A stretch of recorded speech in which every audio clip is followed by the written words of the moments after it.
Baik, langsung saja di sini saya akan membahas tentang prinsip-prinsip penerapan kurikulum dalam pembelajaran. Nah, yang pertama itu ada prinsip aktivitas. Mengajar adalah proses membimbing pengalaman belajar.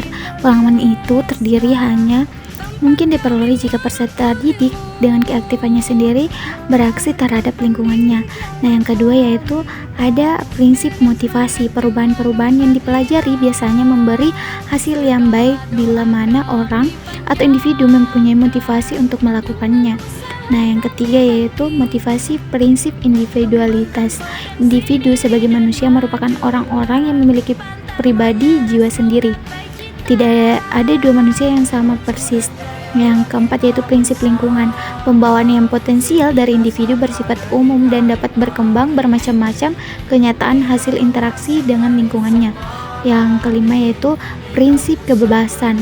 Guru mestinya menyadari bahwa tanggung jawab dalam pembelajaran khususnya untuk mengantarkan perkembangan perubahan lebih maju bagi diri seorang peserta didik tidak boleh melupakan kenyataan bahwa suatu disiplin pada awalnya harus dipaksakan dari luar menuju ke arah disiplin mandiri, khususnya disiplin yang menyangkut aktivitas dalam kelas pembelajaran. Nah, ada prinsip kerjasama dan persaingan. Kerjasama atau kooperasi merupakan lawan dari persaingan. Dan kehidupan sehari-hari, kerjasama dan persaingan sering terlihat di dalam kelas. Nah, itu ada prinsip apersepsi.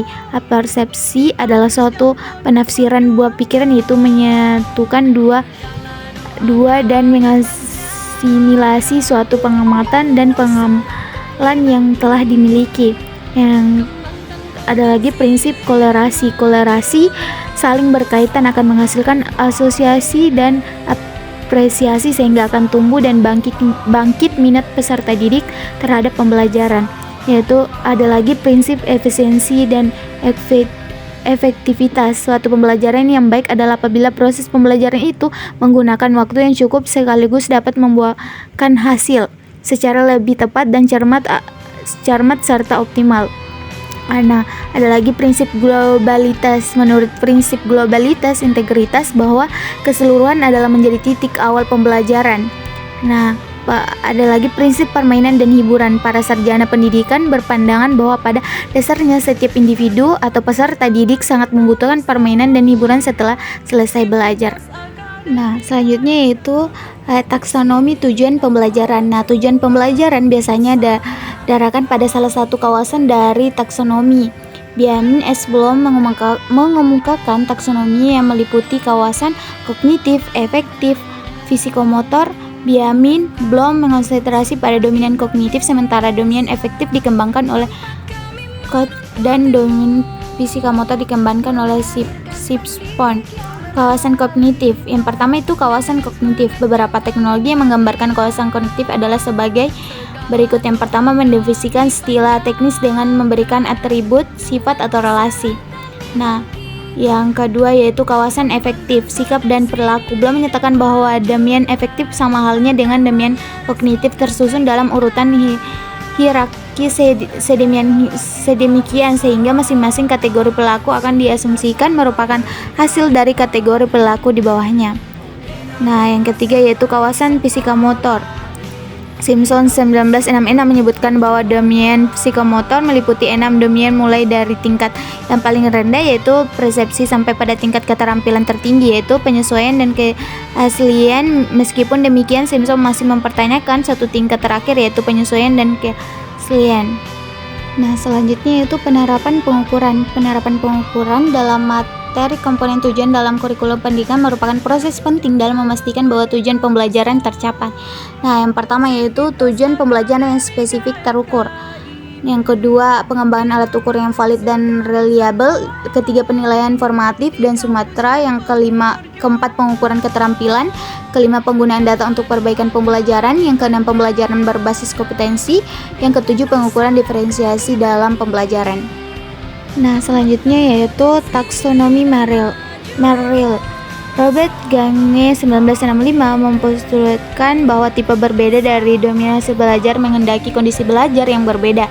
CDT dilibatkan dalam usaha untuk mengklarifikasikan teori Nah, CDT dibangun di atas asumsi yang sama dengan yang dilakukan Gartner, yaitu terdapat kategori outcome yang berbeda dan masing-masing kategori itu menghendaki prosedur yang berbeda untuk mencapai prestasi dan prosedur yang berbeda untuk mempromosikan kemampuan yang direpresentasikan oleh kategori. Berikutnya saya akan membahas tentang produk pengembangan kurikulum sekolah dasar. Pengembangan kurikulum sekolah dasar mencakup perancangan kompetensi inti, kompetensi dasar, dan tujuan pembelajaran. Produk kurikulum tersebut melibatkan berbagai aspek mulai dari struktur kurikulum, mata pelajaran, hingga pengayaan maut lokal yang disesuaikan dengan kebutuhan siswa di daerah. Nah, kemudian yaitu pembahasan dokumen kurikulum, bahan ajar dan perangkap penilaian. Nah, yang pertama itu ada dokumen kurikulum. Dokumen kurikulum merupakan panduan bagi guru dalam penyelenggaraan proses pembelajaran. Setiap dokumen harus mengakomodasi tujuan pendidikan nasional serta kebutuhan siswa secara komprehensif. Nah, yang pertama kurikulum tingkat satuan pendidikan KTSP, yang kedua silabus, yang ketiga rencana pelaksanaan pembelajaran. Nah, ada yang kedua yaitu bahan ajar. Bahan ajar adalah media atau alat yang digunakan untuk membantu siswa memahami materi pembelajaran. Dalam konteks SD, bahan ajar meliputi buku teks pembelajaran yang disesuaikan dengan kurikulum yang berlaku. Yang kedua, modul pembelajaran interaktif termasuk penggunaan teknologi seperti aplikasi pendidikan. Yang ketiga, lembaga kerja siswa LKS yang bertujuan untuk melatih keterampilan berpikir kritis dan pemahaman konsep. Nah, yang ketiga yaitu perangkap penilaian. Penilaian dalam kurikulum SD menggunakan berbagai perangkat, antara lain yaitu penilaian formatif, penilaian sumatif, penilaian autentik. Nah, selanjutnya pembahasan program pengembangan karakter. Nah, program pengembangan karakter menjadi bagian penting dalam kurikulum SD. Sejalan dengan tujuan pendidikan untuk membentuk pribadi yang berakhlak mulia, program ini dilaksanakan melalui integrasi nilai-nilai karakter dalam mata pelajaran seperti kejujuran, kerjasama, dan tanggung jawab. Yang kedua yaitu kegiatan ekstrakurikuler seperti pramuka yang membentuk sikap disiplin dan gotong royong. Yang ketiga proyek F5, proyek penguatan profil belajar Pancasila, bagian dari kurikulum merdeka yang menguatkan nilai kebangsaan, kemandirian, dan kreativitas siswa.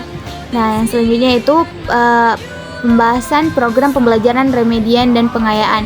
Setiap siswa memiliki kemampuan yang berbeda-beda sehingga dibutuhkan program remedial dan pengayaan untuk mendukung pencapaian kompetensi. Yang pertama itu program remedial, yang kedua program pengayaan. Nah, program remedial ini diberikan kepada siswa yang belum mencapai kriteria ketuntasan minimal KKM.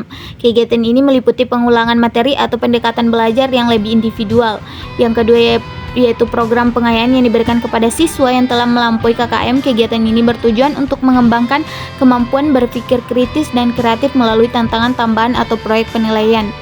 Nah, pembahasan terakhir yaitu evaluasi dan review kurikulum. Evaluasi dan review kurikulum dilakukan secara berkala untuk memastikan relevansi dan efektivitasnya. Tahapan evaluasi meliputi yang pertama peninjauan ulang tujuan dan isi kurikulum, yang kedua keterlibatan berbagai pemangku kepentingan seperti guru, kepala sekolah, dan komite pendidikan dalam evaluasi kurikulum, yang ketiga penyesuaian hasil evaluasi termasuk pengembangan metode pengajaran baru, pembaruan materi ajar, atau perubahan struktur kurikulum jika diperlukan.